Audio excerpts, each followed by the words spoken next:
नमस्कार दोस्तों, मैं गौतम मौर्य स्वागत करता हूं आप सभी का आपके अपने यूट्यूब चैनल सृष्टि कंपटीशन क्लासेस में। तो आज हम जो टॉपिक लेके आए हैं मौर्य साम्राज्य। और मौर्य साम्राज्य में भी मतलब जो शासक हैं, अलग-अलग शासक हैं। तो बिंदुसार की चर्चा हमने पिछली वीडियो में की है और कुछ उसमें उसी वीडियो में अशोक के बारे में भी मैंने बताने की कोशिश की आपको। तो आज हम जो अशोक के बारे में कुछ बेहद महत्वपूर्ण जो तथ्य हैं, उन्हें हम लेके आए हैं और हम बात करेंगे।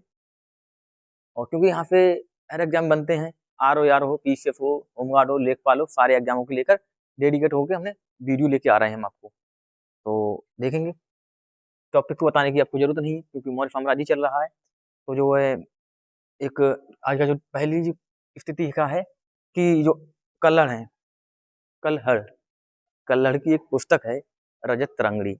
उस पुस्तक के अनुसार बताया गया है कि जो अशोक हैं, पहले इन्होंने शिव धर्म को अपनाया था, शैव धर्म के अनुयायी थे। ठीक है, अशोक पहले अशोक पहले भगवान शिव के अनुयायी थे। किसके अनुयायी थे? भगवान शिव के अनुयायी थे पहले। और फिर क्या हुआ? अशोक भगवान शिव के अनुयायी थे। फिर दूसरा टॉपिक है, दूसरी लाइन है कि अशोक जो है इन्होंने श्रीनगर को जीता। जब राजा बनते हैं तो वहां पर क्या होते हैं, जो लोग क्षेत्र को जीतते हैं राजा, उसके बाद वहां पे अपने नाम के हिसाब से नए नए नगरों का निर्माण करते हैं या स्थापना करते हैं। वहां की अपने कोई अलग अलग नाम देके नगरों की स्थापना करते हैं। तो इन्होंने भी अपना एक नगर बसाया जिसका नाम है श्रीनगर, और श्रीनगर की स्थापना की। तो वहीं पर एक भगवान शिव के लिए शिव मंदिर का निर्माण भी करवाया था, शिव मंदिर का निर्माण भी करवाया था। तो हम देखेंगे, जब अशोक ने श्रीनगर को अपना अशोक ने श्रीनगर अशोक ने श्रीनगर की स्थापना की।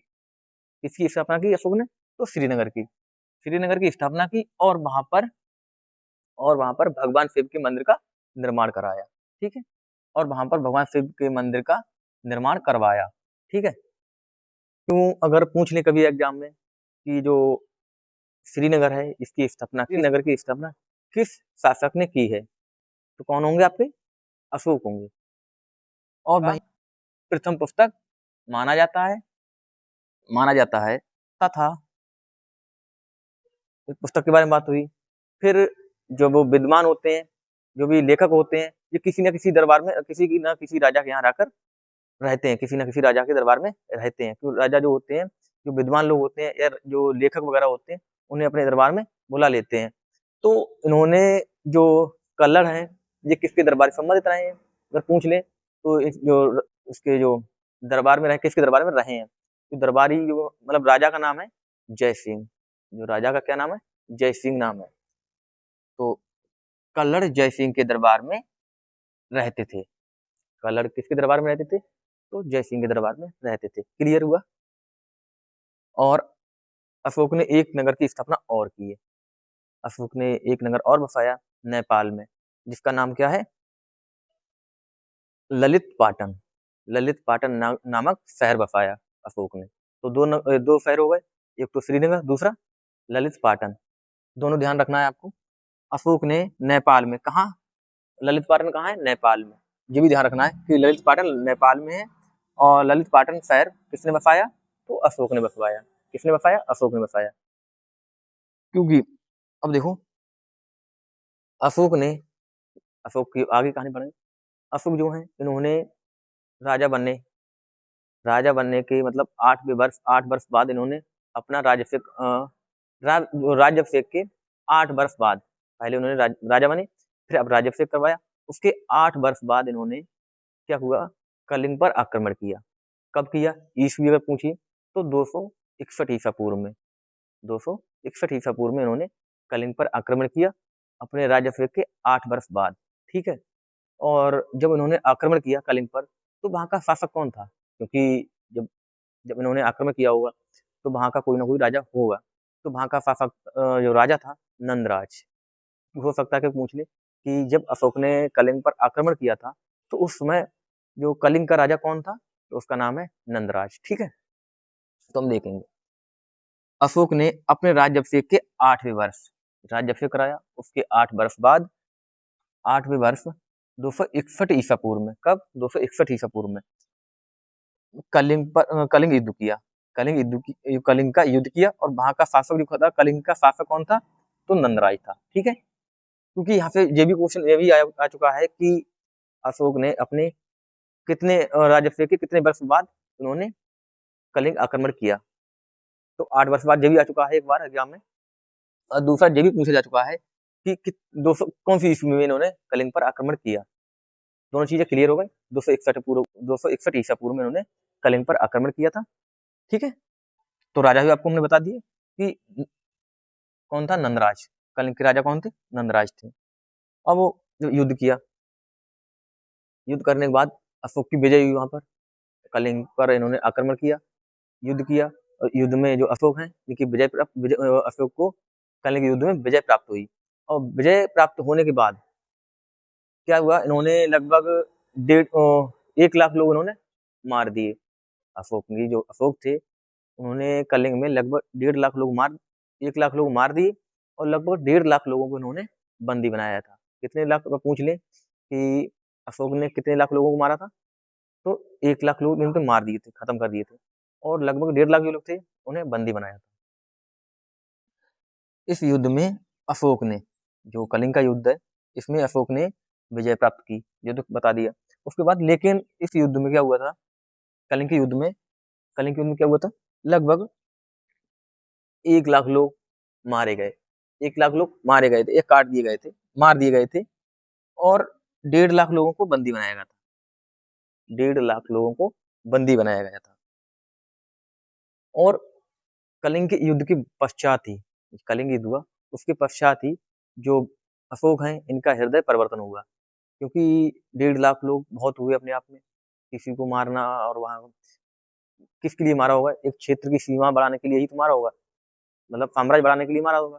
तो इन्होंने इनके लिए लगा कि हमने सिर्फ और सिर्फ एक राज्य की सीमा ही तो बढ़ाई है, उसके लिए हमने इतने लोगों को मार दिया जी, मतलब अपने आप को हृदय परिवर्तन की घटना को अंजाम दिया इसने। तो फिर इनका क्या हुआ आगे चल के? इस युद्ध के पश्चात, कलिंग के युद्ध के पश्चात अशोक का हृदय परिवर्तन हो गया था। अशोक का हृदय परिवर्तन हो गया। इसीलिए जो अशोक पहले इनकी नीति थी कि मतलब युद्ध घोष, जो अशोक है इनकी पहली नीति कौन सी? युद्ध घोष। उसके बाद इनकी जो दूसरी नीति कौन थी इसकी, अशोक की दूसरी नीति कौन सी आई इसके बाद? मतलब कलिंग युद्ध के बाद कौन सी नीति आई? तो उसका नाम है धम्म घोष। ठीक है, उसने युद्ध घोष के स्थान पर धम्म घोष को अपनाया था। किसने अपनाया था? अशोक ने। ठीक है, अब यहाँ पर एक चर्चा है कि अगर मौर्यकालीन जो मौर्य साम्राज्य है उस समय में सबसे अच्छा अगर स्थापत्य कला का सर्वश्रेष्ठ अगर कोई उदाहरण है तो वो कौन सा है? सांची का स्तूप। कौन सा स्तूप है? सांची का स्तूप। और किस शासक ने इसका निर्माण कराया? तो अशोक ने ही। ठीक है, और पूछा जाए कि वर्तमान में कहाँ है, तो मध्य प्रदेश में है। ठीक है, तो हम देखेंगे मौर्यकालीन स्थापत्य कला का सर्वश्रेष्ठ उदाहरण। मौर्यकालीन स्थापत्य कला का सर्वश्रेष्ठ उदाहरण या नमूना, उदाहरण कहें या नमूना कहें, बात एक ही है। सांची का स्तूप है। ठीक है, कौन सा है? सांची का स्तूप। सांची का स्तूप। और सांची जितने भी स्तूप हैं ये बौद्ध धर्म से संबंधित है। ये तो आपको बताने की जरूरत ही नहीं है, क्योंकि पता है सारे किसी को कि मतलब जितने भी स्तूप है मतलब बौद्ध धर्म से संबंधित है। ये बौद्ध धर्म से संबंधित है, लिख दिया है फिलहाल, लिख दिया यहाँ पर कि बौद्ध धर्म से संबंधित है। और आपको बता दिया है कि अभी ये हम कहाँ है, मतलब सांची का स्तूप कहाँ है? मध्य प्रदेश में स्थित है। क्योंकि कैसे भी आ सकता है क्वेश्चन। और फिर कुछ मौर्य जो राजा होते हैं, जब सरकार होगी, राजा होगा, सेनापति होगी, प्रजा होगी, तो वहां पर कुछ ना कुछ वस्तुएं लेन देन के लिए रुपए की जरूरत पड़ेगी। कुछ ना कुछ मुद्राएं इन्होंने मतलब बनाई होंगी अपने शासनकाल में। तो इनकी एक मुद्रा है मौर्य काल में प्रचलित जो मुद्रा है उसका नाम है पढ़। अगर पूछ लिया जाए कि मौर्य काल में प्रचलित मुद्रा क्या है या कौन सी है, तो पढ़ है। वनडे एग्जाम में पूछेगा, स्टेटमेंट वाइज पूछेंगे तो पूछ लेंगे कि मौर्य काल में जो प्रचलित मुद्रा पढ़ थी, ठीक हो जाएगा। ठीक है, तो मौर्य काल में प्रचलित मुद्रा या सिक्का, प्रचलित सिक्का कौन सा था? तो पढ़ था। ठीक है, धम्म शब्द मतलब कुछ शब्द हैं, जी शब्द से क्वेश्चन बनते हैं, तो आपको जिस शब्द को विशेष ध्यान देना होगा, चाहे मौर्य काल हो चाहे गुप्त काल हो, चाहे उत्तर वैदिक काल हो, ऋग्वैदिक काल हो, इसमें कुछ जो शब्दावलियां हैं उनसे क्वेश्चन बनते हैं, आपने देखे भी होंगे। तो जब धम्म की वहां पे चर्चा होनी शुरू हो गई है ऊपर से, कलिंग युद्ध के बाद इन्होंने धम्म शब्द का प्रयोग किया है अशोक ने, तो धम्म शब्द लिया कहाँ से गया है? बात तो ये रही ना कि जो धम्म शब्द है कहाँ से लिया गया है। तो धम्म शब्द हमें प्राप्त हुआ है, ये एक पुस्तक है राहुलोवाद, राहुलोवाद सुत पुस्तक। कौन सी पुस्तक है? राहुलोवाद सुत पुस्तक से हमें इसके बारे में, मतलब राहुलोवाद सुत पुस्तक से धम्म शब्द लिया गया है। ठीक है, तो देखो एक बार, धम्म शब्द, जो धम्म शब्द है राहुलोवाद सुत पुस्तक से लिया गया है, राहुलोवाद सुत पुस्तक से लिया गया है। और धम्म शब्द, जो मतलब धम्म शब्द की बात हो रही, चर्चा में आया है यहाँ पर, तो धम्म शब्द क्या है, मतलब धम्म जो है क्या? तो इन्होंने माना है कि धम्म जो है एक प्रकार का आचार, धम्म जो है एक प्रकार की आचार संहिता है। धम्म क्या है? आचार संहिता है। धम्म एक आचार संहिता है। ठीक है,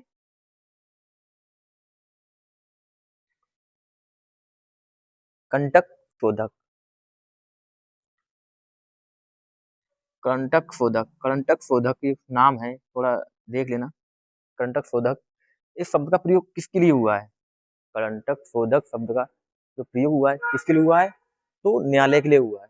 किसके लिए हुआ है? न्यायालय के लिए। कंटक शोधक शब्द का प्रयोग न्यायालय के लिए प्रयुक्त हुआ है, मतलब इसके जो संबंध है न्यायालय से है। और